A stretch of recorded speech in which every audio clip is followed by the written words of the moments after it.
pedia o barco e subia em cima do barco e ele pregava para as pessoas de cima do barco. E a sua voz era levada pela multidão. Como que isso é possível? Somente se o monte for no formato de concha. Escuta o que eu vou mostrar aqui para vocês agora, que é fantástico. Não existe nenhum outro lugar que se relata que Jesus pregava para multidões. Você vai ver Jesus pregando para uma, para 5, para os grupos, mas quando fala que Jesus reunia a multidão, onde ele reunia? No Monte das Bem-aventuranças. Por quê? Porque Deus, sabendo que Jesus precisava pregar para multidões, ele preparou um cenário natural. Glória. Esse é o único lugar em Israel onde o monte é no formato de uma concha. A sua voz era trazida pelo vento. E assim ele conseguia com que todas as pessoas ouvissem as suas palavras e os seus sermões. Deixa eu fazer agora uma comparação sobre as nossas vidas.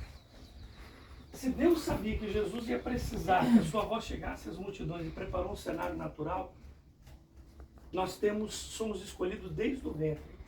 Fomos escolhidos por Deus. Deus nos escolheu, Deus nos chamou. Você tem ainda alguma dúvida que Deus pode preparar tudo na sua vida? Você tem ainda alguma dúvida que Deus pode cuidar de você? Você tem ainda alguma dúvida que Deus pode cuidar de todos os seus projetos e todos os seus sonhos? Deus preparou uma igreja para Jesus. Um lugar natural para que ele pudesse pregar, ele pudesse falar e as pessoas pudessem ouvir a sua voz. Eu quero dizer algo para você aqui. Você não está em Israel à toa. Israel não vem quem tem dinheiro. Eu conheço milionários que não conseguem chegar nessa terra. Israel, Deus traz quem tem propósito. Glória a Deus. Amém.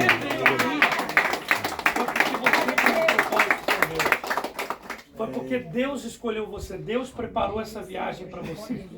E você está num lugar extremamente extraordinário. Aleluia. Glória, Senhor. Foi onde ele falou das bem-aventuranças.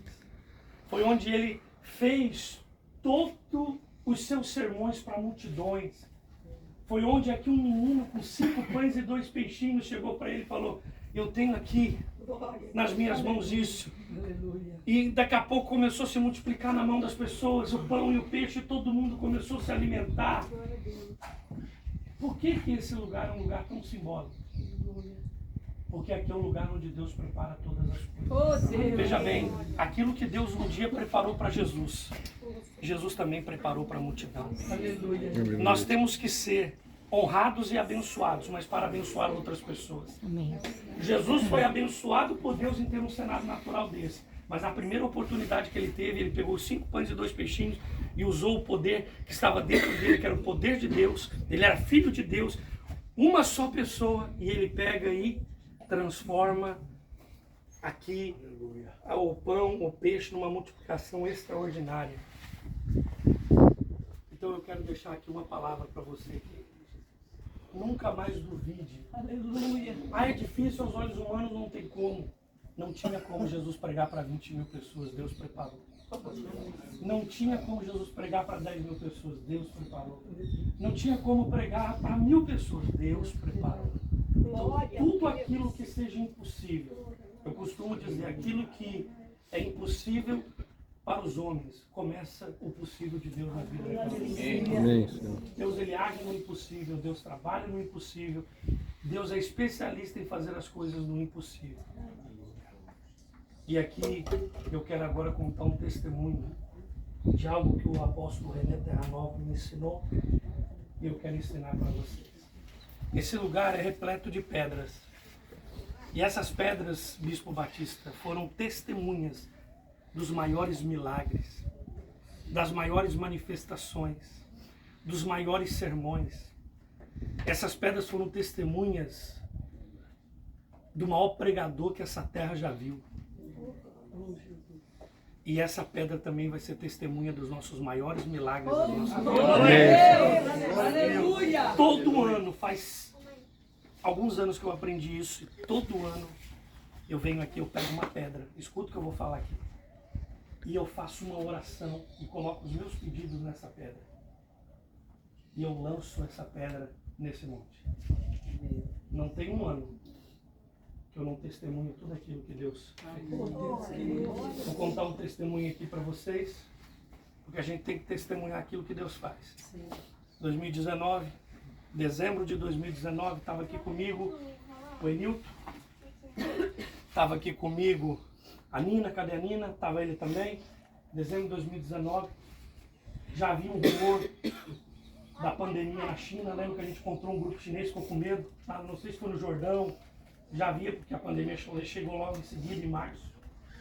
E eu, como eu mexo com exportação, eu sabia disso, porque já tinha recebido um feedback do Egito que isso pararia o mundo, da China, que pararia o mundo. E aqui eu coloquei na pedra, eu estou dando um testemunho para vocês. Eu falei, Senhor, seja o que vier sobre o mundo, eu quero que o Senhor proteja as minhas empresas, eu quero que o Senhor proteja os meus funcionários, porque eu não estou preocupado comigo, eu estou preocupado com as famílias que dependem de mim. Veio a pandemia, o turismo foi arrasado, mas Deus é tão bom. Foi a época que eu mais vendi peixe na minha vida, foi a época que eu mais prosperei, foi a época que eu mais... Oh, glória. E eu perguntei para Deus, por que isso? Ele me fez lembrar, por causa da pedra. Você colocou o seu maior milagre lá, e o maior milagre lá era que a Radassa fosse sustentada. 92% das agências no Brasil quebraram.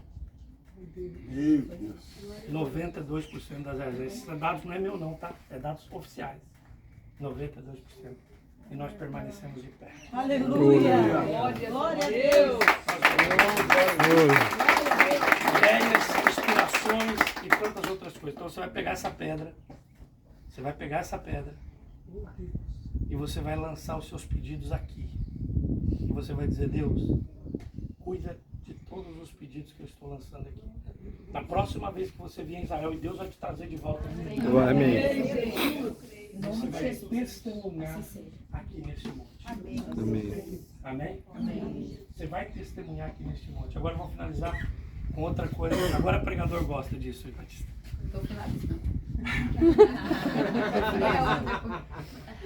Mais 5 minutos eu termino. João 21. Foi nas margens desse lugar aqui. Escuta isso que isso vai arrepiar você. Um dia, 2014, eu vim para cá. O Geraldo estava comigo também. O Geraldo está no outro grupo. E o guia nosso era o Ilan Chazar, o nome desse guia. E ele falou para mim assim, Garcia, você está disposto a receber uma grande revelação? Eu falei, tô. Falou assim, vamos tomar café aqui. Nós estávamos hospedados no Restal. O Restal é ali na beira do mar. E ele falou para mim assim, vamos ali que eu vou te dar uma curiosidade. O Ilan falou, eu sou judeu, mas eu vou te dar um negócio da numerologia que você vai ficar espantado e maravilhado. Eu falei, vamos lá. Nas margens do Mar da Galileia, cedinho, ele pegou e falou para mim assim, por que na segunda em João 21, não foram 150, 200, 100, 30, 40, 300, não foi número redondo, por que foi 153? Eu falei, não sei. Eu falei, não faço ideia. Mas por que 153 peixes? Por que 153? Eu falei, não sei. Ele falou, vou te dar a revelação. Pedro estava, todos eles estavam cansados, desanimados e tinham desistido de tudo. 153 significa 1, eu, 5 sou, 3, Deus. Oh, glória. Repita. Aí eu fiquei com aquilo na minha cabeça. 153. O judeu, o Isaac é judeu, sabe, eles acreditam muito na numerologia.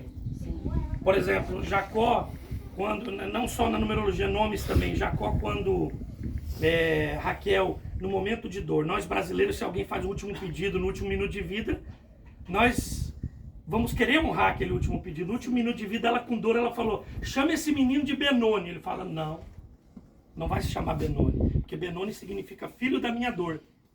Vai se chamar Benjamim, filho da minha mão direita.